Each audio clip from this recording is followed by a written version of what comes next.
Clip number 540۔ اس clip میں انشاءاللہ آپ قرآن پاک کی سورہ ہود کی آیت نمبر 84 سے لے کر 86 تک کی تلاوت، ترجمہ اور تفسیر قرآن صراط الجنان سماعت فرمائیں گے۔ بسم اللہ الرحمن الرحیم۔ ترجمہ، اللہ کے نام سے شروع جو نہایت مہربان رحمت والا ہے۔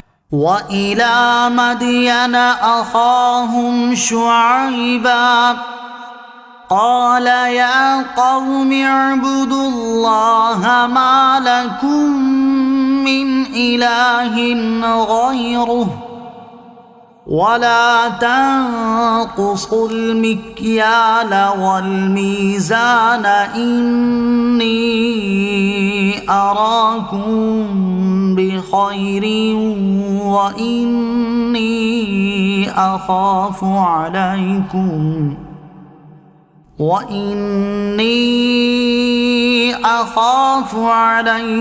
عذاب يوم محيط۔ ترجمہ، اور مدین کی طرف ان کے ہم قوم شعیب کو بھیجا۔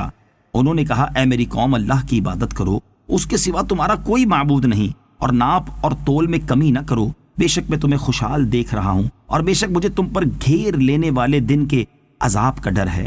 وَإِلَى مَدْيَنَ أَخَاهُمْ شُعَيْبًا، اور مدین کی طرف ان کے ہم قوم شعیب کو بھیجا۔ اس صورت میں ذکر کیے گئے واقعات میں سے یہ چھٹا واقعہ ہے۔ مدین حضرت ابراہیم علیہ السلام کے ایک بیٹے کا نام ہے، بعد میں حضرت شعیب علیہ السلام کے قبیلے کا نام مدین پڑ گیا، اور اکثر مفسرین کی رائے یہ ہے کہ حضرت ابراہیم علیہ السلام کے بیٹے مدین نے اس شہر کی بنیاد ڈالی تھی۔ آیت کا خلاصہ یہ ہے کہ انبیاء کرام علیہ السلام کو یہ حکم دیا جاتا ہے کہ سب سے پہلے اللہ تعالیٰ کی وحدانیت کی دعوت دیں، اسی لیے حضرت شعیب علیہ السلام نے مدین والوں کو سب سے پہلے یہ فرمایا، اے میری قوم، اللہ تعالیٰ کی عبادت کرو، اس کے سوا تمہارا اور کوئی معبود نہیں۔ توحید کی دعوت دینے کے بعد انبیاء کرام علیہ السلام کو یہ حکم ہوتا ہے کہ جو کام زیادہ اہمیت کا حامل ہو پہلے اس کی دعوت دیں، پھر اس کے بعد جس کی اہمیت ہو اس کی دعوت دیں۔ کفر کے بعد چونکہ مدین والوں کی سب سے بری عادت یہ تھی کہ وہ خرید و فروخت کے دوران ناپ تول میں کمی کرتے تھے۔ جب کوئی شخص ان کے پاس اپنی چیز بیچنے آتا تو ان کی کوشش یہ ہوتی کہ وہ تول میں اس چیز کو جتنا زیادہ لے سکتے ہوں اتنا لے لیں، اور جب وہ کسی کو اپنی چیز فروخت کرتے تو ناپ اور تول میں کمی کر جاتے۔ اس طرح وہ ایک دوسرے کو نقصان پہنچانے میں مصروف تھے۔ اس لیے حضرت شعیب علیہ السلام نے انہیں یہ بری عادت چھوڑنے کی دعوت دی اور فرمایا، ناپ اور تول میں کمی نہ کرو۔ اس کے بعد فرمایا، بے شک میں تمہیں خوشحال دیکھ رہا ہوں، اور ایسے حال میں تو آدمی کو چاہیے کہ وہ نعمت کی شکر گزاری کرے اور دوسروں کو اپنے مال سے فائدہ پہنچائے، نہ کہ ان کے حقوق میں کمی کرے۔ ایسی حالت میں اس عادت سے اندیشہ ہے کہ کہیں اس خوشحالی سے محروم نہ کر دیے جاؤ۔ اگر تم ناپ تول میں کمی سے باز نہ آئے تو بے شک مجھے تم پر گھیر لینے والے دن کے عذاب کا ڈر ہے کہ جس سے کسی کو رہائی میسر نہ ہو اور سب کے سب ہلاک ہو جائیں۔ یہ بھی ہو سکتا ہے کہ اس دن کے عذاب سے عذاب آخرت مراد ہو۔ نوٹ: سورہ اعراف کی آیت نمبر 85 تا 93 میں حضرت شعیب علیہ السلام کے قوم مدین کے ساتھ معاملات کی بعض تفصیلات گزر چکی ہیں۔ وَيَا قَوْمِ أَوْفُوا الْمِكْيَالَ وَالْمِيزَانَ بِالْقِسْطِ وَلَا تَبْخَسُوا النَّاسَ أَشْيَاءَهُمْ وَلَا تَعْثَوْا فِي الْأَرْضِ مُفْسِدِينَ بقية الله خير لكم إن كنتم مؤمنين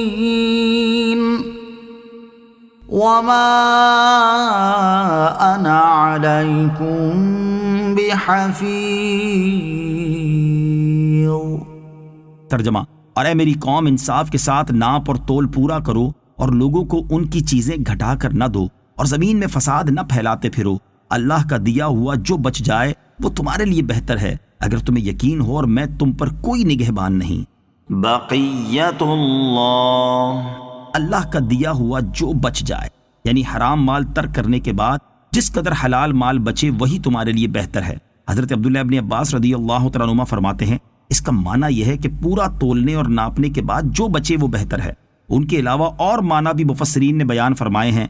اس سے معلوم ہوا کہ حلال میں برکت ہے اور حرام میں بے برکتی، نیز حلال کی تھوڑی روزی حرام کی زیادہ روزی سے بہتر ہے۔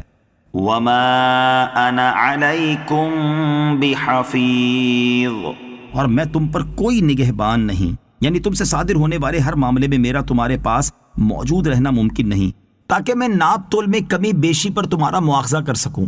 علماء نے فرمایا ہے کہ بعض انبیاء کرام علیہ السلام کو جنگ کرنے کی اجازت تھی، جیسے حضرت موسیٰ، حضرت داؤد، حضرت سلیمان علیہ السلام۔ بعض وہ تھے جنہیں جنگ کرنے کا حکم نہ تھا، حضرت شعیب علیہ السلام انہی میں سے ہیں۔ آپ علیہ السلام سارا دن واز فرماتے اور ساری رات نماز میں گزارتے تھے۔ قوم آپ علیہ السلام سے کہتی کہ اس نماز سے آپ کو کیا فائدہ؟ تو آپ علیہ السلام فرماتے نماز خوبیوں کا حکم دیتی ہے اور برائیوں سے منع کرتی ہے۔ تو اس پر وہ مذاق اڑاتے ہوئے یہ کہتے جو اگلی آیت میں مذکور ہے۔